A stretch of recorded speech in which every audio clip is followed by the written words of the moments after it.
வணக்கம் மக்களே, மீண்டும் ஒரு புதிய காணொளியோடு உங்கள் அனைவரையும் சந்திப்பதில் மகிழ்ச்சி. இது MLF ஹிஸ்டரி, இலங்கையின் பனப்புமிக்க காடுகளின் அழகையும் அதனுள் புதைந்து கிடக்கும் நல்ல பல விடயங்களையும் வெளிப்படுத்தும் காணொளிகளின் தொகுப்பு.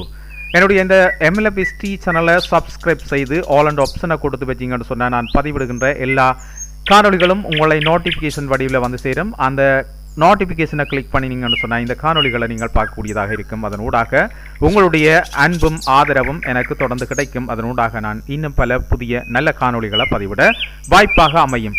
ஆகவே வாங்க மக்களே, இந்த காணொளியில் நாங்கள் என்ன விஷயத்தை பார்க்க போகிறோம் என்று சொல்லி பார்ப்போம்.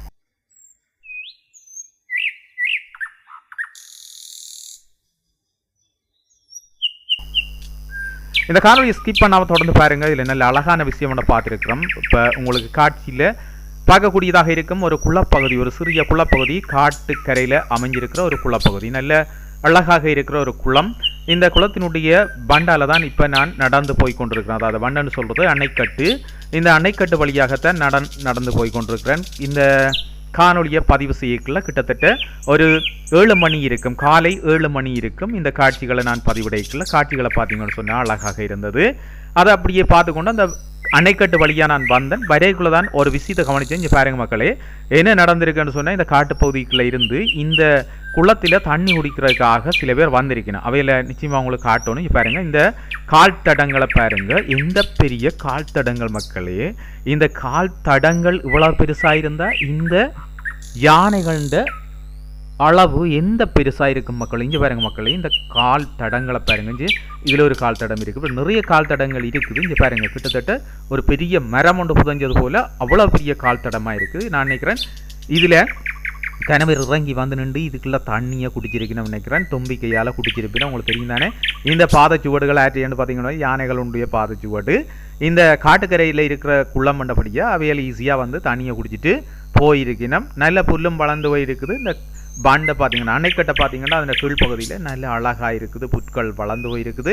அந்த குளத்தினுடைய எதிர்ப்பக்கத்தில் பார்த்தீங்கன்னா வயல்வெளிகள் இருக்குது. ஆனால் வயல்வெளிகள் எல்லாம் இப்போ நெல் அறுவடை செய்யப்பட்டு பச்சை பசேலுண்டு இருக்குன்னு என்னால் சொல்ல இல்லாத. என்னென்னு சொன்னால் இந்த குளப்பகுதி பார்த்தீங்கன்னு சொல்ல நீர் தேங்கி இருக்குது. இன்னும் இந்த நெல் விதைப்பு இந்த பகுதியில் ஆரம்பிக்கையில், அதாவது சிறுபோக விதைப்பு ஆரம்பிக்கையில் காலபோக விதைப்பு நடந்து அந்த அறுவடையெல்லாம் மேற்கொள்ளப்பட்டு இந்த பகுதியில் நெல் வந்து விளைவிக்கப்பட்டு வெட்டப்பட்டிருக்குது. ஆனால் குளம் மட்டும் பார்த்தீங்கன்னா நீரால் தேங்கி போயிருக்கு. என்னென்னு சொன்னால் இந்த முறை மாரி காலத்தில் மழை பெய்தது குறைவாக இருந்தாலும் 1-2 நாட்கள்லேயே இந்த குளங்கள் எல்லாமே நிரம்பக்கூடிய அளவில் மழை பெய்தது.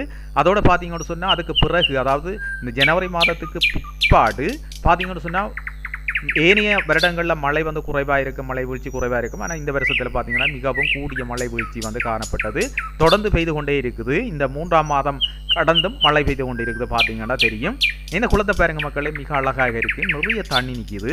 நான் இப்படியே பார்த்து கொண்டு பார்த்தேன், சும்மா செம்மையாக இருந்தது. காலை நேரங்களில் மக்களே இப்படியான காட்சிகளை பார்க்க நல்லா இருக்கும், நல்லா அழகாக இருக்கும்.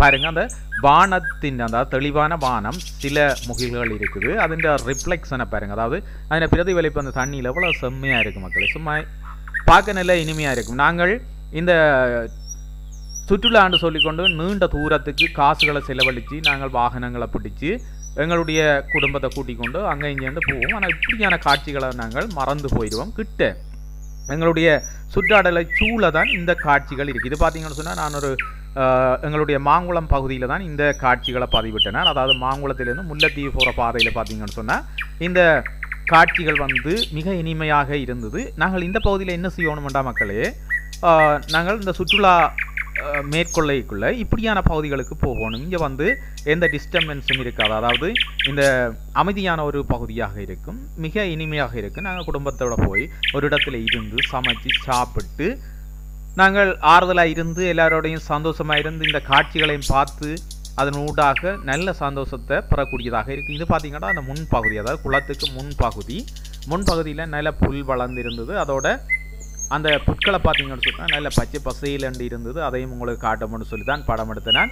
இந்த புட்கள் பார்த்தீங்கன்னா கூடுதலாக சில இடங்களில் அழகுக்காக வளர்க்கப்படுது. அதாவது பெரிய இந்த ஹோட்டல்கள் கடைகளுக்கு முன்னுக்கு பார்த்தீங்கன்னு சொன்னால் இது அந்த அழகுக்காக வளர்க்கப்படுற புல். ஆனால் இங்கே பார்த்தீங்கன்னா சும்மா செம்மையாக வளர்ந்துருக்கு. இந்த குளத்துக்கு முன்பகுதியில் இந்த புட்கள் வந்து சும்மா வளர்ந்துருந்தது, பார்க்க நல்ல அழகாக இருந்தது. அதான் அதை நான் பதிவிட்டு நான் மிக அழகாக இருக்கு, பார்க்க நல்ல ரசிக்கக்கூடிய வகையில் இருந்தது. அந்த புட்களையும் அப்படியே பதிவு செய்து கொண்டு இந்த குளத்தை நான் சூழ இன்னும் அந்த அணைக்கட்டுக்குள்ளால சென்றது, அணைக்கட்டால் சென்று அப்படியே தொடர்ந்து நான் வீடியோ பதிவு செய்து கொண்டு போனேன். நல்லா பார்க்க அழகாக இருந்தது. காட்சிகளை பார்த்தீங்கன்னு சொன்னால் அந்த பறவைகளோட சத்தம், அதோட இந்த தண்ணி வந்து நல்ல அமைதியாக இருக்குது பாருங்க. அந்த தண்ணி ஒரு அமைதியாக அப்படியே இருக்குது, அதாவது அலைகள் எதுவும் இல்லாமல் சும்மா குளங்கள்லையும் அலைகள் இருக்கும். அதாவது இந்த காற்று நல்ல வீசைகளை பார்த்தீங்கன்னு சொன்னால் குளத்திலையும் நல்ல அலைகள் இருக்கும். அதோட தண்ணியை பார்த்தீங்கன்னு சொன்னால் கலங்கி போயிருக்கும், அது நிறம் மாறி இருக்குது. இங்கே பார்த்தீங்கன்னு சொன்னால் தண்ணி சும்மா கிறிஸ்டல் போல் அப்படியே பளிச்சண்டி இருக்குது. ஆனால்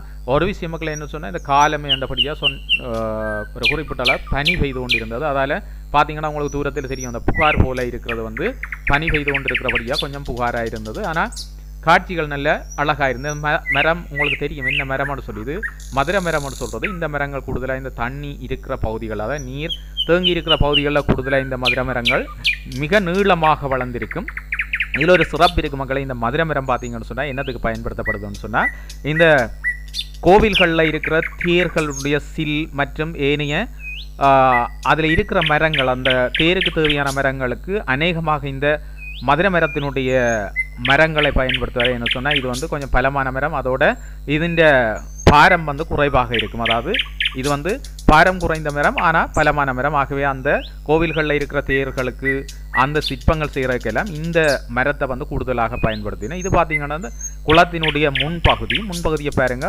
ஆனால் நெல் அறுவடை செய்யப்பட்டுட்டுது. ஆனால் அடுத்த போகத்துக்கான விதைப்பும் சில இடங்களில் நடந்திருக்கு, பார்க்கக்கூடியதாக இருந்தது. இந்த குளம் இங்கே பாருங்க தாமரை வளர்ந்துருக்குது. தாமரை இல்லை, இதை வந்து அல்லி என்று சொல்லிவிடும். தாமரை போல இருக்கும், ஆனால் இது வந்து அல்லி. இந்த அல்லியில் வந்து 2-3 வகையான அல்லி இருக்குது. நீல நிறத்தில் இருக்குது, இது வெள்ளை நிறத்தில் இருக்குது. இது பார்த்தீங்கன்னு சொன்னால் வெள்ளை நிறத்தில் இருக்கிற அல்லி, ஆனால் தாமரையை போலத்தான் இருக்கும். தாமரைக்கும் இதுக்கும் என்ன வித்தியாசம்னு சொன்னால் தாமரை பார்த்தீங்கன்னு சொன்னால் ஒரு ரோஸ் கலர் கலந்திருக்கும், ரோஸும் வெள்ளையும் சேர்ந்த மாதிரி இருக்கும். சில தாமரைகள் வெண் தாமரையும் இருக்கும்.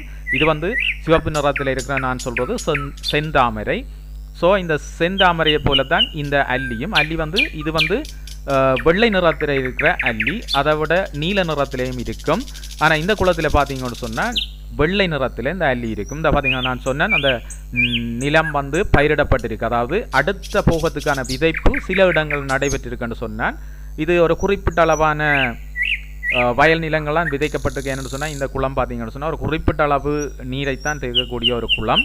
ஆகவே ஒரு குறிப்பிட்ட அளவு நீர்ப்பாசனத்தை கொண்ட குளம் என்றபடியாக இந்த குறிப்பிட்ட அளவு நெற்கள் வந்து இங்கே விதைக்கப்பட்டிருக்கு, நெல் வயல்கள் விதைக்கப்பட்டிருக்கு. இங்கே பார்த்தீங்கன்னா தெரியும் நான் சொன்னேன் அந்த பூவை பார்த்தீங்கன்னா தெரியும், ஒரு அல்லி பூவன்னு சொல்கிறது. இந்த தாமரைக்கும் இதுக்கும் நிறைய வித்தியாசம் இருக்குது. தாமரை வந்து பெரிதாக இருக்கும், அதே நேரம் இன்னும் கொஞ்சம் அழகாக இருக்கும். இதுவும் அழகாகத்தான் இருக்குது, ஆனால் இதை விட இன்னும் கொஞ்சம் அழகாக இருக்கும் என்றால் இதழ்கள் வந்து அதிகமாக இருக்கும்.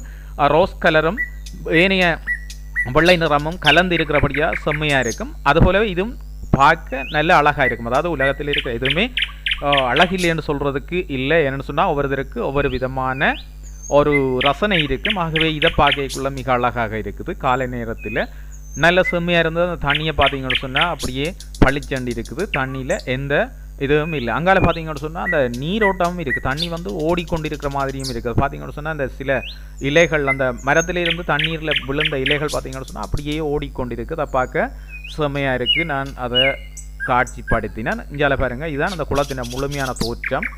அதோட இந்த அணைக்கட்டு பகுதி பார்த்தீங்கன்னா புல்வெளியால் அப்படியே சூழ்ந்து இருக்குது. புல்வெளியான்னு சொல்கிறது நிறைய புட்கள் இருக்குது, பார்க்க ஆசையாக இருக்குது.